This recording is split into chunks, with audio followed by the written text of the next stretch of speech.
اے رحمت عظیم کے مہمان السلام، قرآن کے نزول کے سامان السلام، رمضان السلام ہے رمضان السلام۔ اللهم صل على محمد وعلى آل محمد كما صليت على إبراهيم وعلى آل إبراهيم إنك حميد مجيد۔ اللهم بارك على محمد وعلى آل محمد كما باركت على إبراهيم وعلى آل إبراهيم إنك حميد مجيد۔ بسم اللہ الرحمن الرحیم۔ السلام علیکم۔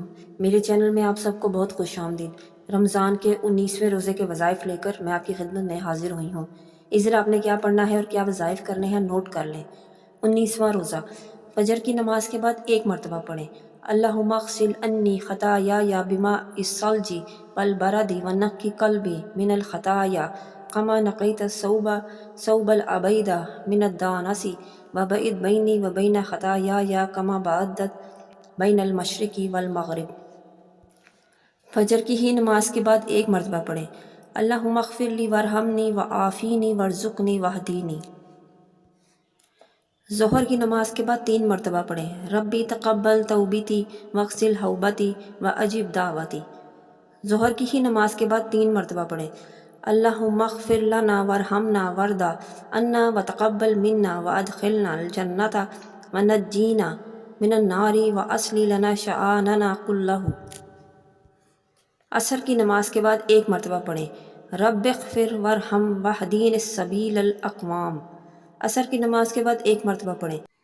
اللہم رب النبی محمد اغفر لی ذنبی واذہب غیظ قلبی واجرنی من مضلات الفتن ما احییتنا۔ مغرب کی نماز کے بعد 3 مرتبہ پڑھیں۔ قال ومن یقنط من رحمت ربہ الا الضالون۔ نماز تراویح کے بعد 21 مرتبہ پڑھیں۔ افلا اکون عبدا شکورا۔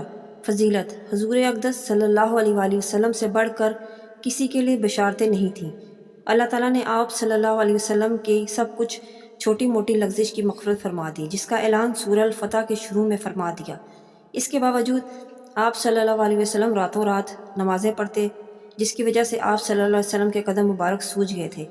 جب کسی نے عرض کیا کہ آپ صلی اللہ علیہ وسلم عبادت میں اتنی محنت فرماتے ہیں، حالانکہ اللہ پاک نے آپ صلی اللہ علیہ وسلم کا سب اگلا پچھلا معاف فرما دیا، تو آپ صلی اللہ علیہ وسلم نے یہ دعا ارشاد فرمائی۔ یہ تھے 19ویں روزے کے دن کے کرنے والے تمام وظائف۔ میں امید کرتی ہوں ان وظائف کو آپ پڑھیں گے اور ان سے بھرپور فائدہ اٹھائیں گے۔ میری ویڈیو پسند آئی ہے تو لائک اور شیئر کیجیے اور سبسکرائب کرنا نہ بھولیے۔ اپنی دعاؤں میں یاد رکھیے گا اور اپنا بہت خیال رکھیے۔ اللہ حافظ۔